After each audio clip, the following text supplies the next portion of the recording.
en esta dirección. Un tercer aspecto justamente es la vinculación o la relación entre la trata como fenómeno y la violencia como proceso estructural. Y ahí quisiera también ampliar unas dos o tres consideraciones que creo que son necesarias para, digamos, para tratar de explicar no solo lo que pasó o pasaba en la región latinoamericana en ese sentido hace 10 años y concretamente en el caso Bolivia-Argentina con estos procesos, sino también lo que está ocurriendo hoy, el día de hoy.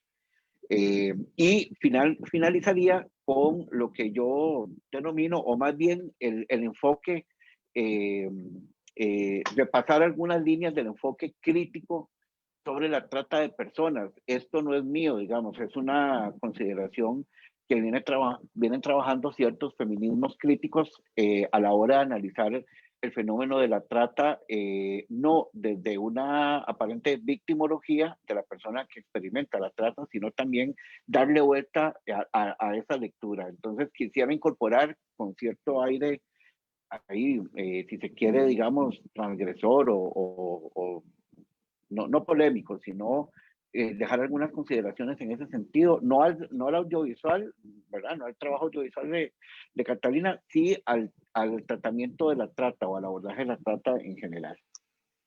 Dicho esto, quisiera entonces plantear eh, algunas consideraciones en lo que yo llamo la opacidad del impacto del neoliberalismo, porque resulta que para producirse y reproducirse a nivel global, el modelo neoliberal,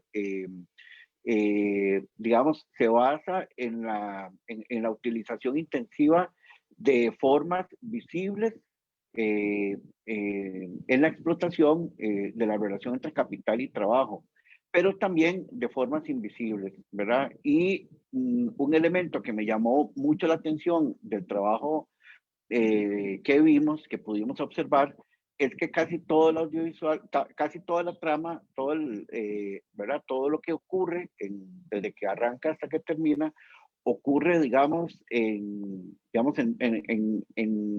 se quiere, justamente en la misma opacidad a nivel simbólico, ¿verdad? Ocurre puertas adentro en el taller. Bueno, primero cuando Juana aborda el autobús en Bolivia para trasladarse a Buenos Aires, ¿verdad? Lo hace de noche. O sea, casi nunca vemos la luz, ¿verdad? En este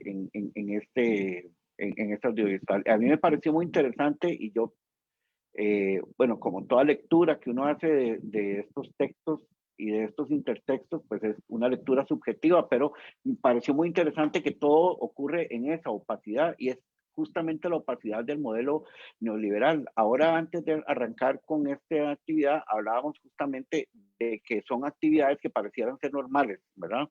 Es decir, que pareciera que nada ocurre, que nada está ocurriendo, aunque uno las ve, pero puertas adentro es donde se está estableciendo esta relación de explotación entre el capital y el trabajo, ¿verdad?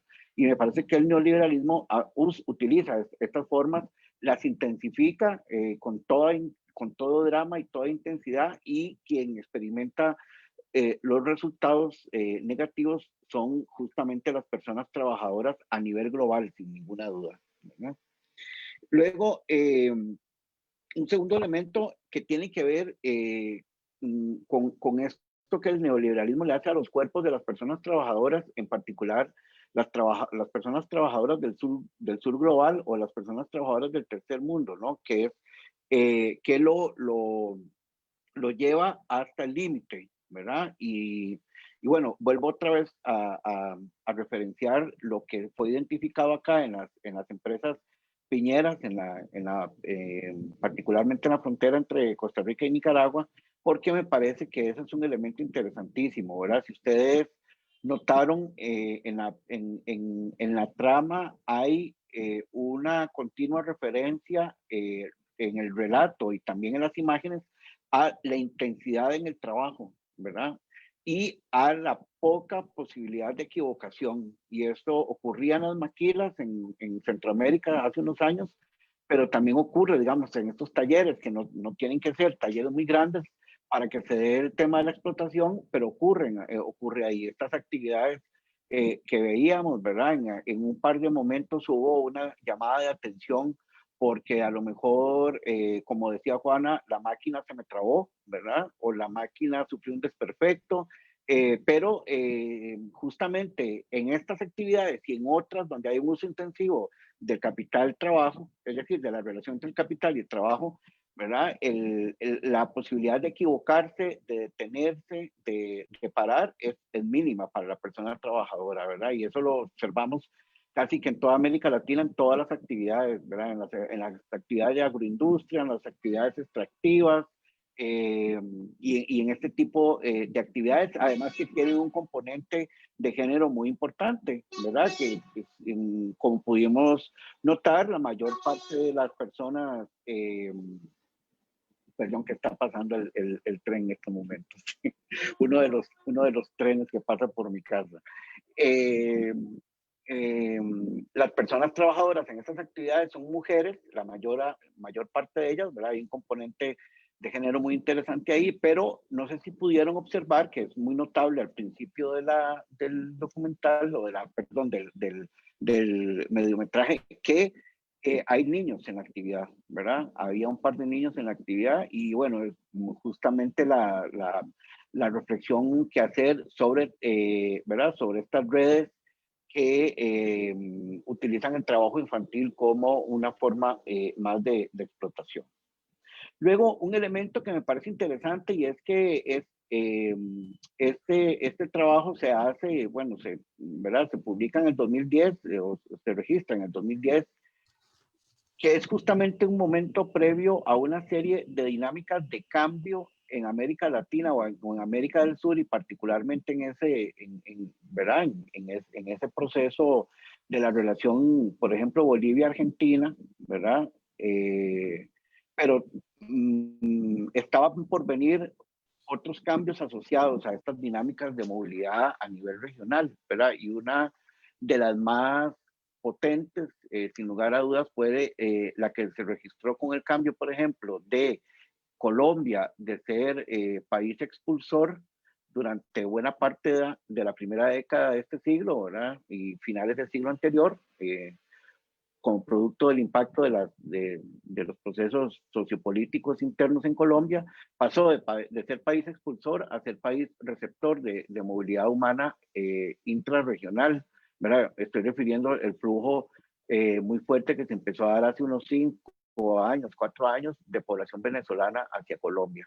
Lo que quiero decir es que también este documento es histórico porque se ubica en un momento previo a una serie de dinámicas, ¿verdad? Que se intensificaron durante los últimos 10 años, ¿verdad? Que tienen como elemento común procesos de agudización del modelo económico neoliberal, y además las apuestas sociopolíticas en algunos de estos escenarios nacionales.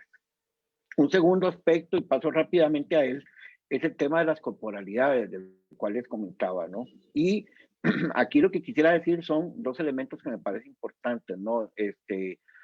Desde esta dimensión de lo corporal, de estos procesos de análisis de los cuerpos que se mueven, ¿verdad? Y los cuerpos que son sujetos, que es ¿verdad? Que es un análisis que siempre se lo hemos tomado prestado a Foucault, ¿verdad? Sobre el tema de la relación entre corporalidad y poder. Ahí hay dos aspectos que me gustaría indicar. El primero es que se nota a lo largo del trabajo de Catalina, visualizar estos cuerpos, sobre todo los de las mujeres, como constructos coloniales, ¿verdad? Y producto además de relaciones capitalistas, que ya lo hemos hablado, y también de relaciones patriarcales, ¿verdad? La trama, el argumento, el trabajo sugiere justamente, digamos, esa relación eh, patriarcal de la cual Juana, digamos, no logra, digamos, de alguna manera soltarse, digamos, o desamarrarse, ¿verdad? Ciertamente durante toda esta década, desde principios de este siglo, empezamos a notar en la literatura sobre movilidades humanas, ¿verdad? Un aumento a la referencia sobre la feminización de las migraciones, es decir, el aumento de las mujeres, ¿verdad? El aumento de los proyectos de las mujeres que se movilizan a escala global. Creo que quien lo trabaja con una forma muy precisa en el norte global ha sido Saskia Sassen, ¿verdad? Que trabaja todo este tema de las movilidades y del aumento de las mujeres en los circuitos globales de movilidad. Pero es interesante porque a pesar de que se movilizan y establecen proyectos, digamos, no logran desujetarse o no logran desamarrarse de esos, digamos, del peso de esas cadenas, ¿verdad? Que son capitalistas, que siguen siendo coloniales, y en el caso de la población boliviana me parece que hay un análisis ahí interesante, digamos, sobre la reacción originaria de hace algunos años, ¿verdad? Y que a la vuelta digamos, también del tiempo hemos estado observando dinámicas de neocolonización, ¿verdad? En estas sociedades. Pero lo otro es asumir que estas corporalidades que se movilizan en estas condiciones, ¿verdad? No sé si ustedes notaron que una de las cosas que sugiere el trabajo de Catalina es que las personas que son contratadas para trabajar en otro país, en este caso bolivianos en Argentina, en estas condiciones, son despojadas de su identidad, ¿verdad? Son despojadas de su documento de identidad, y esto es un factor, es de los principales factores que se toman en cuenta cuando se cataloga o se categoriza una actividad como de trata, porque la persona es despojada. Cuando la persona es despojada de su dignidad, estamos hablando de que es despojada de su identidad como ciudadana o ciudadano, pero además es despojada de la posibilidad de movilizarse, ¿verdad? Vimos cómo Juana, digamos, casi nunca pudo movilizarse independientemente, ¿verdad? A lo interno y a lo externo del taller, ¿verdad? Y eso me pareció interesante de considerar en este análisis sobre las corporalidades. Luego, el tercer elemento que me parece a mí que sugiere este trabajo establece la relación entre la trata y la violencia, ¿no? Y aquí voy a, a convocar o a referenciar la propuesta que ha venido, digamos, haciendo, profundizando la investigadora mexicana Amarela Varela, que trabaja sobre, ella en uno de sus artículos habla de la Trinidad Santa de la cual huyen las mujeres que se movilizan, ¿verdad? La violencia capitalista, la violencia patriarcal y la violencia de mercado, ¿verdad? Y ella dice que justamente las mujeres que se incorporan en estos contextos de movilidad lo hacen respondiendo a estas violencias, y ella habla así en términos de la producción global de estas violencias. Pero por otro lado, hay una visión contrastante que plantea el derecho de fuga que tienen las mujeres que se movilizan. Y que quisiera hacer aquí, digamos, un comentario que me parece muy interesante, digamos. Sugiere el trabajo de Catalina que Juana, ¿verdad? Que al final tuvo que viajar sola a Buenos Aires,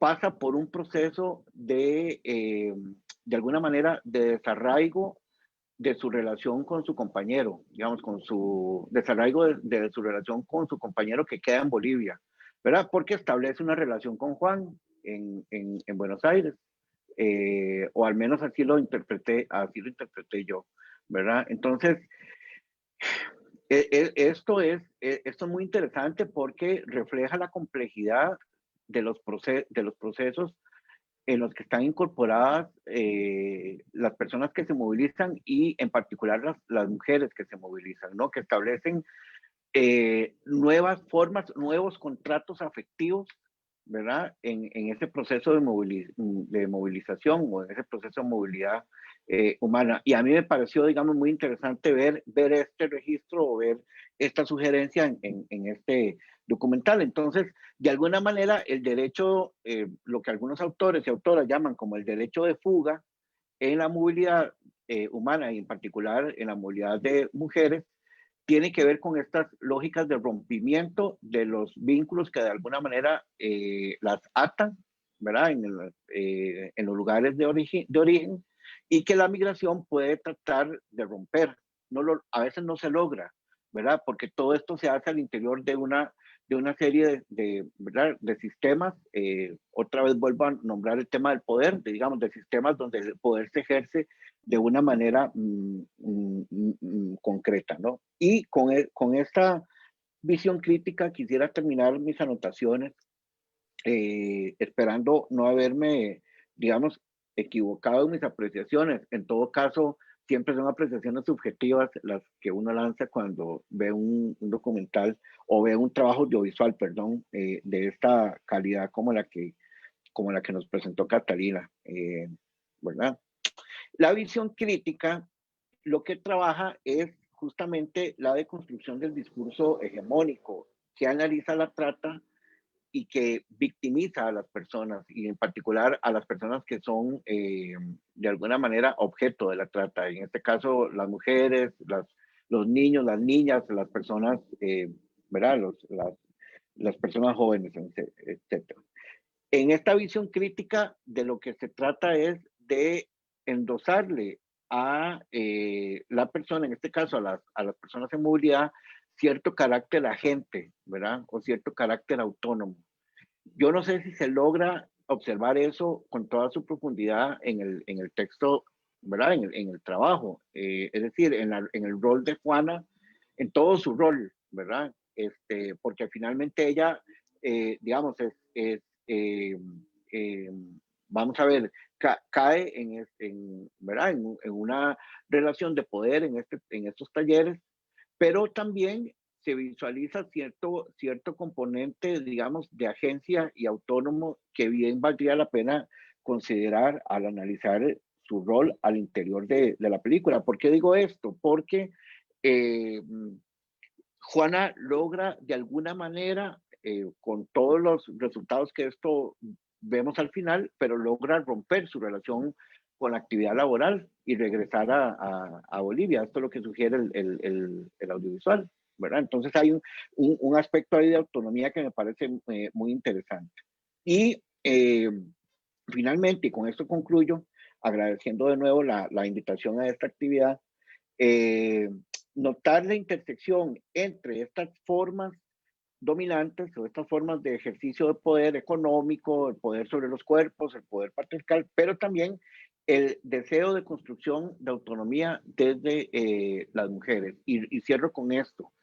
Una de las figuras centrales en los actuales procesos de movilidad centroamericanos, sobre todo los que parten desde el norte de la región, desde Honduras, desde Guatemala, desde El Salvador, son las mujeres que organizan estas nuevas formas de visibilidad y digamos, de movilidad humana por la región centroamericana. Y entonces, con esto cierro, digamos, mis apreciaciones sobre este trabajo. Y les agradezco mucho y felicidades a Catalina por su trabajo.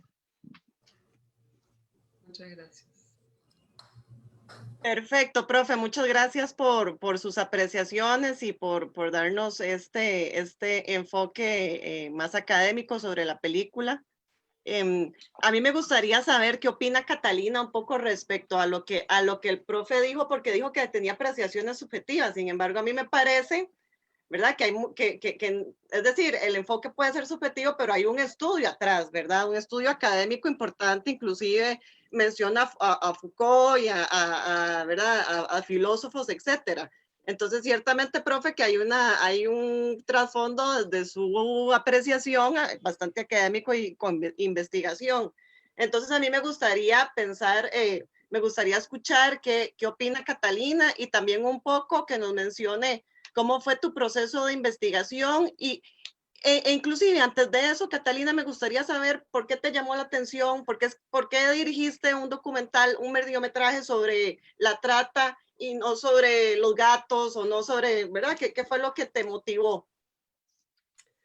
Bueno, sí, muchas gracias. Me encantó todo lo que dijeron, porque la verdad como esta película ya tiene 10 años y en el medio hice muchas otras cosas y sí, fue un proceso bastante largo. Yo, bueno, para contarles un poco, nací en Argentina, pero me vine a los 5 años a vivir a Austria, a Europa, y a los 22 años, bueno, yo estudié cine acá en Viena, me voy a Argentina a estudiar un año, a hacer un intercambio en la ENERC, en la Universidad de Cine de ahí, y lo que pasa, bueno, cuando uno viene con un ojo o con un fresco, ¿no? A otro país, a otro lugar que no conoce bien, porque yo muy bien no conocía Buenos Aires, sí, me llamó la atención un montón de cosas, y entre esas cosas, bueno, mucha injusticia que acá en Austria obviamente también está, pero no es tan visible, ¿no? Como en la Argentina, y me chocó mucho ver bueno, la cantidad de tiendas, de ropa, de negocios, de cosas, y ahí es cuando empecé yo también a investigar y decir, bueno, ¿de dónde viene todo esto? Y bueno, a encontrarme con la realidad de que está lleno de talleres clandestinos, de gente trabajando como esclavos en negro, trabajando de forma cama caliente, ¿no? Que, digamos, compartiendo cama, compartiendo el lugar de trabajo, dejando las familias, y después de muchas entrevistas, de juntar historias, juntar todas estas informaciones, uno obviamente lo que trata es armar una película, contar un cuento de manera, bueno, que sea audiovisualmente, o sea, interesante, cómo puede contar uno justamente lo que usted dijo, ¿no? Del oscuro, de las luces, del estar encerrado, de, bueno, todos esos aspectos. Sí, sí. No sé, ¿qué más decías? No sé, perdón, perdón, Catalina, si te interrumpo, o no sé si habrá alguien con alguna pregunta. Adri, me decís si hay alguna pregunta, y si no, yo tengo otras preguntas. No, No, por Adri. el momento no tengo ninguna por acá. Ok. Y Catalina, ¿cómo fue tu proceso? Me llaman a la atención dos cosas. La primera es la extensión del proyecto, porque por lo general ver mediometrajes no es tan común, ¿verdad? O en el medio, o vemos cortometrajes como de 15, 20 minutos, o ya nos tiramos a un largometraje. ¿Por qué fue tu decisión de apostar a un mediometraje que a veces para festivales y así no es tan mercadeable? ¿Por qué fue esa decisión? Digamos, esa es la primera pregunta. Bueno, fue un proyecto de la Universidad de Viena, o sea, con apoyo de la Universidad de Viena. Lo hice con un equipo mixto, con gente de Austria y de Argentina, y en realidad lo que yo tenía planeado era hacer un corto. O sea, el guión daba como para 30 minutos, pero lo que pasó es que bueno, a lo largo de las filmaciones y como trabajé con actores no profesionales, ¿no? O sea, son los actores que uno ve, son costureros. Fue también un proceso porque en el comienzo empecé a hacerle castings a actrices, actores, a gente más o menos conocido, y lo que yo noté es que no tenía nada que ver con las mujeres que les había hecho las entrevistas, no transportaban lo que quería contar, ¿no? Y me pareció mejor hacer algo más auténtico. Y bueno, mientras filmábamos ocurrieron cosas y la verdad que nos pasó un poco, ¿no? Editándola, darnos cuenta que había muchos momentos, escenas y cosas que queríamos mantener. Sí. ¿Y cómo fue la recepción en Argentina? Digamos, ¿tuviste una ventana de exhibición allá cuando se estrenó, o la estrenaste más bien en Viena, que es donde estás? ¿O cómo fue? Y también cómo ha sido, digamos, el público, siendo Argentina y estando en el público europeo, ¿cómo la ha percibido la película? Bueno, en Europa le fue muy bien, estuvo en muchos festivales, ganó muchos premios, estuvo nominada para el Premio Europeo de Cine, o sea, como lo máximo que hay en Europa, pero lo que fue muy raro es que en Argentina fue muy difícil encontrar festivales. El único festival que lo pasó fue el Festival de Derechos Humanos, y después, bueno, hubo algunas proyecciones privadas o semi-privadas o cosas así, pero eso fue muy raro observar, ¿no? Como que había muchas voces en contra. Que eso es bien interesante. Me parece a mí que es como una negar lo que sucede, como darle, es decir, está pasando, pasa en nuestro país, pero no queremos verlo y no queremos vernos representados de esa manera.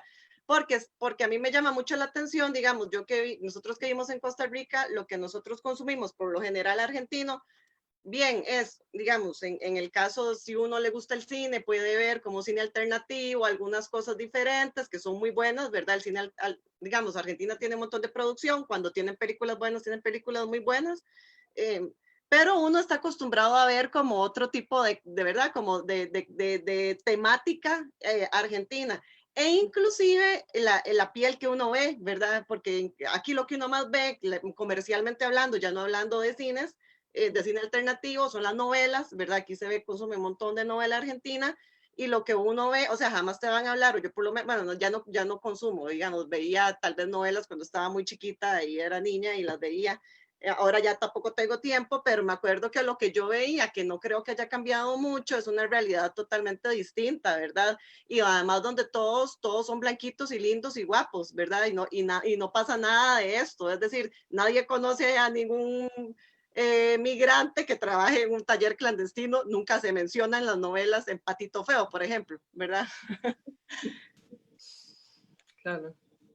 Y profe, Es tengo una muy, pregunta como para usted. En Costa Rica, porque dígame. eso lo mencionábamos un poco al principio, hablando con Adrián antes de cuando estábamos entrando en la conversación.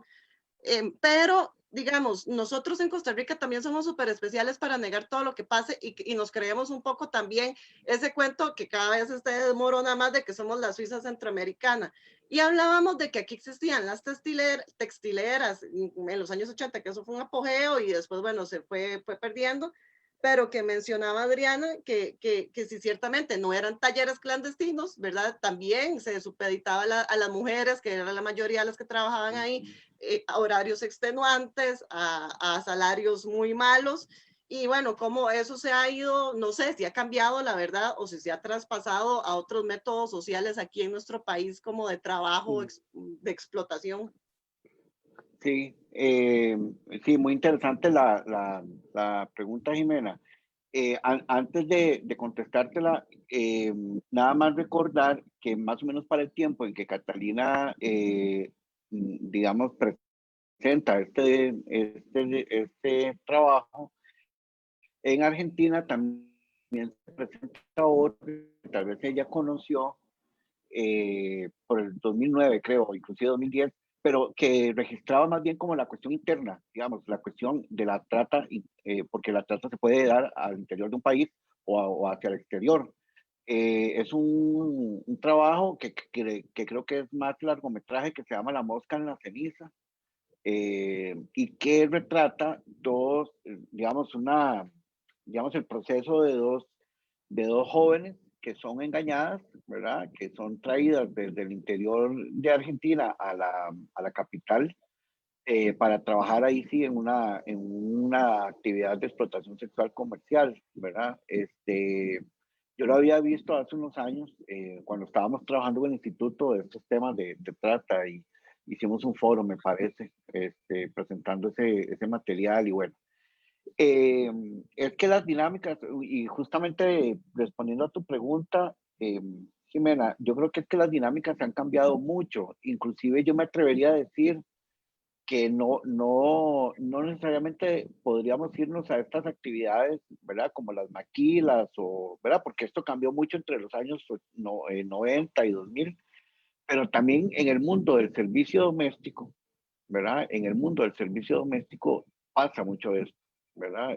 Porque es una actividad puertas adentro. y ahí no existe regulación, no existe manera de regular estas actividades, ni por el Ministerio de Trabajo, ni por ninguna autoridad que pueda darle seguimiento a estas actividades que pasan, ¿verdad? Son conocidas de sobra las denuncias, por ejemplo, de personas, sobre todo nicaragüenses, mujeres, que justamente sufren de la confiscación de sus documentos cuando los tienen. Cuando no los tienen, pues las contratan en condiciones de irregularidad con todo lo que ya sabemos que ocurre con ellas. Y ahí adentro pasa de todo, ¿verdad? Pasa el tema de la trata laboral, pero además de la explotación sexual, porque además son de alguna manera utilizadas como objeto por parte de sus patronos, ¿verdad? Entonces, ese mundo es ahora mucho más amplio y no solo se registran las actividades, ¿verdad? Que uno podría decir, bueno, en las fábricas, por ejemplo, o en las mismas actividades agroindustriales, ¿verdad? Donde el trabajo está distribuido por género, ¿verdad? Y ahí se conoce que las personas, los hombres trabajan en el campo, ¿verdad? En labores pesadas de recolección y eso, y las mujeres trabajan, por ejemplo, en las empacadoras, o en las labores de recolección, pero más, digamos, más protegidas, etcétera. Y ahí también pasan una serie de aspectos que, ¿verdad? Que se han venido observando. Coincido con vos en tu criterio de que Costa Rica, digamos, es un país que ha tratado de invisibilizar, ¿verdad? Que como sociedad hemos tratado de pasarle, de mirar para otro lado, ¿verdad? De ver para otras partes y no tocar estos temas. Justamente uno que señalabas ahora que tiene que ver con los rasgos de identidad, ¿verdad? Estas cosas que suelen ocurrir en las sociedades como la costarricense también, que, ¿verdad? Que de plano son así, digamos, y se registran en el proceso de constitución de identidad nacional. Hay ese creo que sí es documental. Esta tarde he tenido problemas enormes para diferenciar los formatos. Me va a disculpar Catalina y vos que sos experta en estas cosas, pero no lo logro. Ese es documental, este que les voy a decir, se llama Si no es Dinga, y fue un documental que se trabajó aquí en Costa Rica hace unos 5 años. No voy a adelantar, no voy a hacer spoiler del documental para que lo puedan ver. De repente también más adelante se puede hacer alguna actividad acá en el campus. Es de productores nacionales y es sobre la cuestión que pregunta de a dónde es que viene el sustrato de la identidad costarricense. Es un documental muy interesante, digamos, hablando sobre el tema del color de piel y todo eso, ¿verdad? Que me parece muy, digamos, de una profundidad muy interesante. Gracias, profe. Me parece que don Norman tenía un aporte. Me pusieron en el chat. En efecto.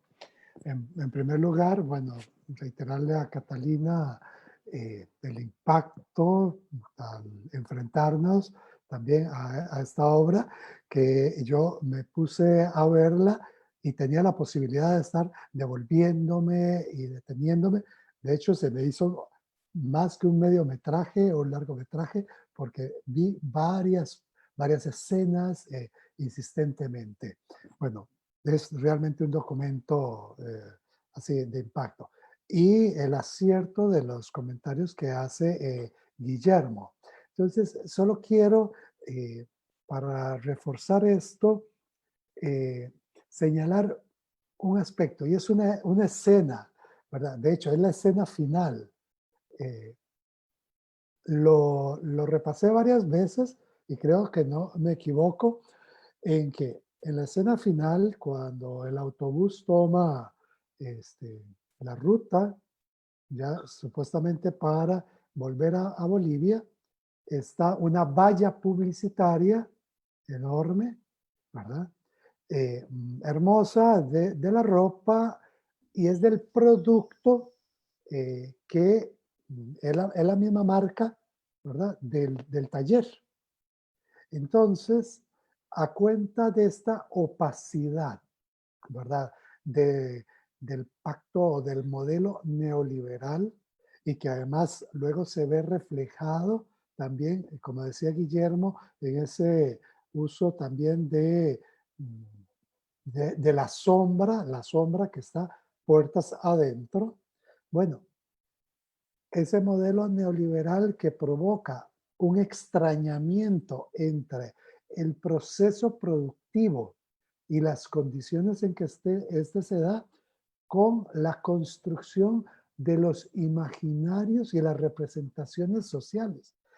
En la valla publicitaria aparece el mundo rosa de esa marca, de ropa, de niños, ese mundo hermoso, ¿verdad? Al que se puede o se invita a acceder. Pero ¿qué hay detrás de ese mundo así representado? Bueno, una realidad que es una realidad totalmente opaca de explotación, ¿verdad? De pérdida de dignidad. Entonces,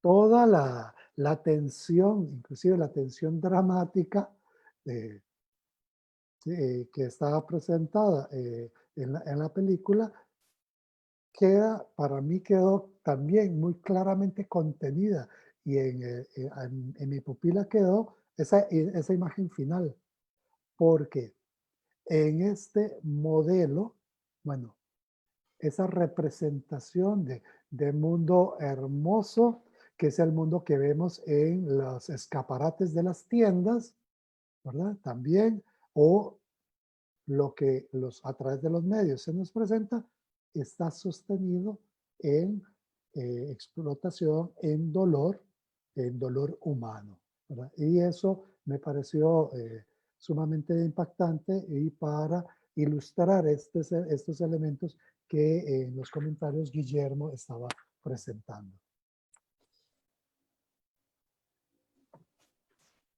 Y sí, de hecho, eso, bueno, pasa un montón y pasa todavía con marcas muy reconocidas alrededor del mundo, por ejemplo, como Zara, ¿verdad? Que yo he de decir que a mí estéticamente la ropa de Zara me gusta un montón y por allá eventualmente me he comprado alguna ropa, pero cada vez lo hago menos, digamos, porque no creo en el modelo que ellos tienen para fabricar su ropa. Sí, desde las personas que maquilan y desde las que trabajan hasta inclusive me parece que han tenido problemas con diseños, como que roban diseños de otra gente, inclusive en el medio ambiente, que no es algo que se trata aquí, que no es algo que trata necesariamente de talleres clandestinos, pero que sí tiene que ver con todo el modelo que nosotros consumimos, lo que hace la ropa al medio ambiente y cómo se fabrica. Y claramente cierto que es donde nos trae el mediometraje de Catalina, que es a la explotación laboral, ¿verdad? Y esto y que pasa igual, es igualito, ¿verdad? Esto de Zara y que vos ves igual a los chicos súper bien vestidos en la tienda, que además tienen un montón de problemas, ellos mismos les están quitando, un día se estaba leyendo de los chicos no que maquilan, sino los que trabajan en las tiendas, cómo les han ido quitando beneficios y que ya se están haciendo en sindicatos y bueno, es toda una revolución, es todo un tema, Sara, digamos, es muy interesante, es un objeto de estudio interesante. Entonces, claro que, es decir, con respecto a la pregunta que yo volvía un poco a Costa Rica, tal vez que yo decía, bueno, lo de modelo en Costa Rica, pero sí pasa a nivel global un montón y pasa esto de que Zara se vende como una marca súper chiva, como el chichis que se ve al final de la película, ¿verdad? Como y además un mundo súper idealizado y además lo otro te da ternura porque es ropa de bebé, ¿verdad? Y entonces uno piensa que qué bonito, pero atrás de todo eso, ciertamente hay un mundo de dolor y de sangre y de explotación humana para que uno se pueda comprar una ropita a $1 y no a $10, que debería ser el valor que de verdad debería tener por todo lo que conlleva, ¿verdad? Pagar las cargas laborales, etc. No sé si alguna persona o alguna de las chicas de la biblioteca tiene alguna pregunta.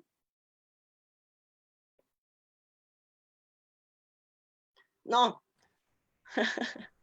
No veo más como preguntas ni intervenciones, entonces más bien no sé si quiere hacer como el cierre. Vamos cerrando. Bueno, yo les agradezco mucho, de verdad, primero, yo les quiero agradecer como a nivel personal al subsistema de bibliotecas por haberme buscado en estos momentos así de pandemia y tan convulsos, y hacer esta actividad en conjunto. Yo les agradezco mucho haberme dado la oportunidad y que seguimos, ¿verdad?, de hacer este tipo de actividades. Muchas gracias a Catalina, que además, bueno, además de que nos brinda un trabajo que nos queda para la reflexión y que además está súper bien hecho, ¿verdad? Y bueno, entonces muchas gracias y por haberse participado en esta actividad universitaria el día de tu cumpleaños. De verdad para nosotros es así como increíble que nos acompañes acá y nos des también tu feedback de lo que fue hacer tu trabajo. Y bueno, claramente también al profesor Guillermo Acuña, que con su bagaje académico nos puede adentrar un poquito más al mundo y al mundo de la película y entender un poco más desde la sociología y desde la academia qué sucede, ¿verdad? Y nos permite profundizar al respecto del mediometraje. Entonces, nada, el Cine en el Campus les agradece de nuevo la compañía y los queremos acompañar la próxima semana, ¿verdad? Que igual vamos a estar el martes, digámoslo así, Liberamos Presos, que es una película nacional, si no me equivoco, creo que es de hace 3 años, ¿no? Bueno, por ahí está, no es tan, creo que es del 2017, 2016, si no me equivoco, bueno, ahí está.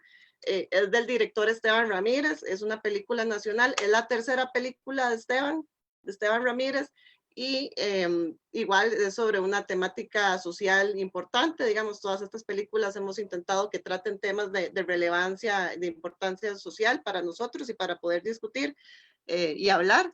Y entonces la otra semana liberamos el martes igual en nuestro Linktree la película Presos, que igual se encuentra de una vez, por si la quieren ver antes, en Digitalia, que también en el muro de Cine en el Campus está cómo acceder, si tienen alguna consulta, a Digitalia, que es, bueno, solo para funcionarios y funcionarias de la U y estudiantes de la Universidad Nacional, bueno, y de otras universidades, pero en este caso de nuestra universidad. Y el próximo jueves estaremos entonces a las 4 de la tarde, aquí también por Zoom, para conversar un poquito sobre la película. Y me parece que en ese caso, se me fue, perdón, es que me apreté algo y se me fue la pantalla. Va a estar, la otra semana va a estar el profe Norman, ¿verdad? Solórzano. Entonces, bueno, aquí está el profe y él nos va a acompañar la próxima semana también. Entonces, bueno, de parte del subsistema de bibliotecas de la Universidad Nacional y de Cine en el Campus, del Departamento de Promoción Estudiantil de la Universidad Nacional, pues nada más les agradecemos mucho la compañía y espero que tengan muy buena tarde. Bueno, gracias también. Muchas gracias. Hasta luego.